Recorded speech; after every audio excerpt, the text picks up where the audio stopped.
Hello, welcome to Release Our Wings. We have with us today, for your enlightenment, our brother Ken O Donnell, who's the coordinator of the Brahma Kumaris for all of South America. He's been a meditator for 38 years, and he really pioneered a lot of our understanding about meditation and how to apply the experiences we have in meditation in order to make our lives really soar and sail and fly. And so we chose this topic today of breaking our limits, because we want to not be so confined by limits. And Brother Ken has a very interesting perspective on how meditation can actually free us from our self-imposed limits. So welcome, Ken. Thank you for joining us today to talk with us about this topic. Yeah, it's great to be here, Mary. Really, it's a great honor, actually. Good. I was thinking when we first got this topic about a person who's always intrigued me, because I used to live in San Francisco, right a few blocks away from where the whole Jamba Juice company started. And so the founder of Jamba Juice, when he was very young, started a business plan. I can't remember what it was for.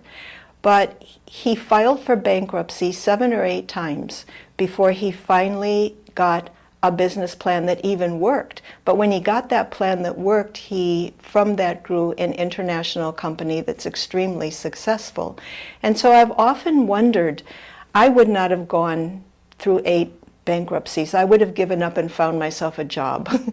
So what is it that there are certain areas of our life where people just seem to not see the limits that the rest of us see? I guess it's because there's some drive inside of us that is stronger than the information that's around us. You know? And I mean, it may be for a good thing, it may be for not such a good thing either. You know, probably the mafia has that such a drive as well. You know, or the drug lords. You know. I remember once I was, for 6 months I used to go every week to a maximum security prison in Melbourne, in Australia. And of course in the beginning they were so sort of, when I told them I was here to teach meditation, you know, every third word was a very strong sort of word, you know, what the so-and-so are you doing here? And I said to them, do you want to learn to meditate? Because it was maximum security, so they were all murderers or bank robbers or rapists. Most of them in for 20 years or more. And of course, they were considered as highly dangerous. And I said, you know, in the world, there are people who live in other sorts of prisons. Most of us do, in a sense. And they're prisons of our own making. So since you're here, and you're going to be here for a long time, why don't you want to learn to be a little bit free from these, because freedom of the mind has nothing to do with physical bars. And of course that did have some appeal to some of them, and about a group of about 25 or 30 became interested, so I went every week. But it struck me that, you know, how there are physical limitations. People have, I know a guy who's blind, for example. He became blind at 15. He comes to one of our centers in Brazil. And it's different from becoming blind at birth, right? So, but he's got a permanent excuse if he wants to for not doing anything. He could live sort of off the pity of others easily. Especially from the sort of social class that he's in. It's quite a good level. But he didn't accept any of that. And he finished his study, finished his college, he went to university, he did a master's degree in education and finally a PhD, blind. And now he's the head of a department in the government that looks after handicapped people. And so you could accept anything as an excuse to stop you from doing something. You know, I mean, I guess blindness is a little bit more serious than bankruptcy, right? But even then he didn't accept it. So you can accept the confines you can have a sore foot, and that can be a permanent excuse for not walking, right? Right. So it's a way how you look at yourself and how you look at the prison. Yeah. Now, I think I understand what you're saying. It's about how I look at myself. But a common expression, which is more how I look at my life, is people say, you can see the glass as half empty or half full. Yeah. So let's say I'm a person who always sees the glass as half empty. What can I do within myself to really change that so I genuinely can not just say the glass is half full, but when I look at a glass, really feel that? Well, most of us have complaints, I don't have enough time, nobody helps me, the traffic's bad, too much work, whatever. But every single one of those affirmations is, in fact, an excuse. Because it's not that I don't have enough time. The thing is, I'm not organized. Or not organized enough. That's the problem. Nobody helps me. Why? Because I've got such a nasty character that everyone who comes to help me, I sort of jump on them. So the problem is not that people don't cooperate with me, because I don't attract the cooperation. So I have to start looking at the real problem and stop giving excuses, first of all. Because it doesn't matter whether the glass is half empty or half full, at least I've got a glass, Even if it's... and some water. I've got some water and I've got a glass, I can do something, They say make lemonade out of lemons instead of, screwing your face up because there's too acid. But this is the challenge. We have to stop making excuses about our lives and about ourselves and about what's not working. And even if there's one thing that is working, let me concentrate on that. I remember I was in Italy with a bunch of people in Bologna, and I asked the audience if they were special people.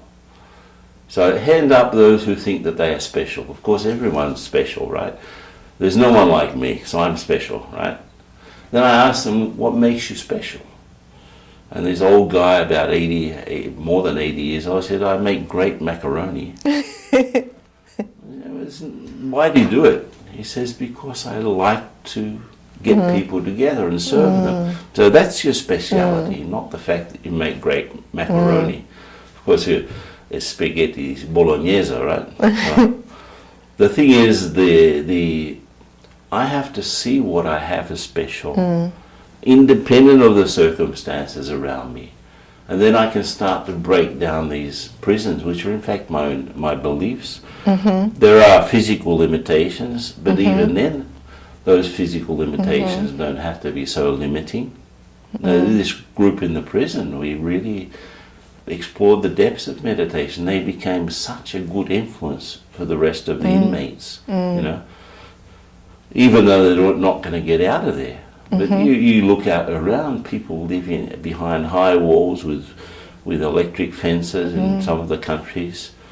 They have bodyguards, they're afraid of losing something, they're afraid of walking out in the street in the night time some places. It's a reality in many countries. So, I'm surrounded by all of the boogeymen that I want to create, basically. Yeah.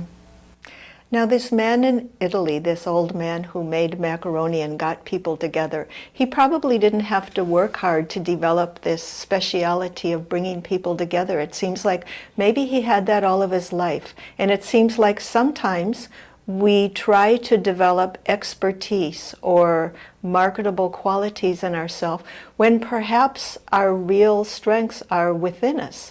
So how do I look inside of myself? How do I find those real strengths, and how do I really value them?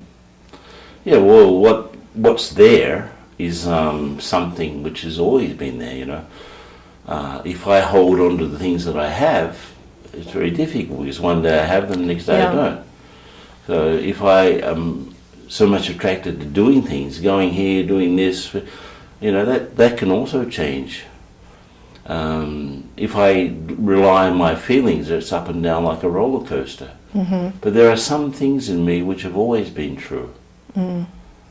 which don't change. I have my value.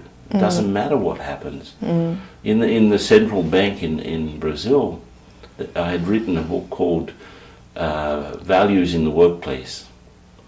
And the HR person at the central bank asked me to come along to give a talk.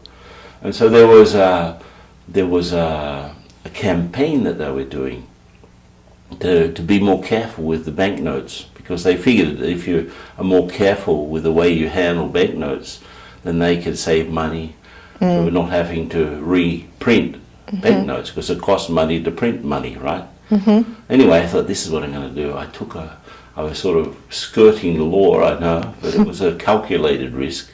I made a coloured photocopy of a 100 real note, which is about $50.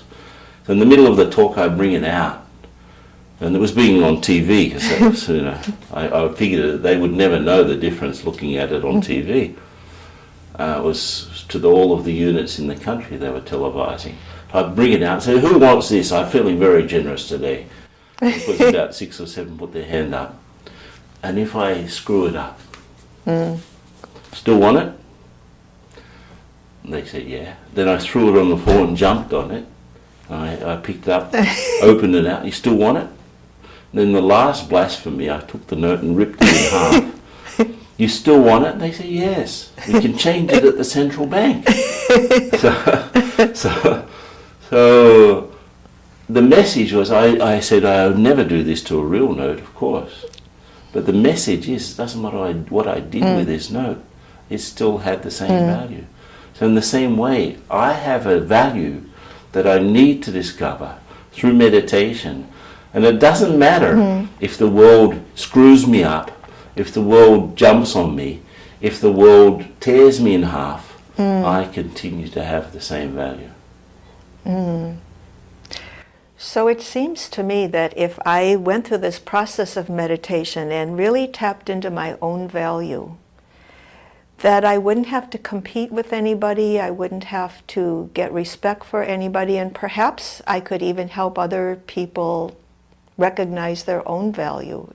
Has that been your experience in experimenting with this in your own life? Yeah, definitely. As our sense of self-value diminishes, the barriers seem to increase. The imagined barriers, most of them, 97% of our worries never really happen.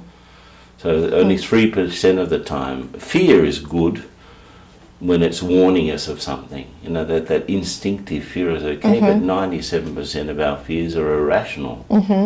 So we create sort of barriers for ourselves and hurdles for ourselves and obstacles for ourselves. The word, when I say this person is really difficult, what I'm saying, in fact, is I'm not able to tolerate that person. So instead of looking at the outside world, I have to look at my own value. And self-respect is, first of all, understanding my value, and then through meditation, through getting more powers from the source, I'm able to bring that self-respect, and automatically the barriers start to sort of dissolve.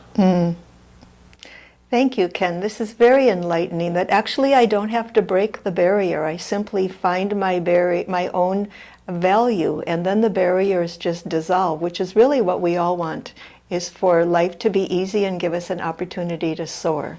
So I hope everyone can use their meditation today to go within yourself, find your own value, love it, appreciate it, and show it to the world.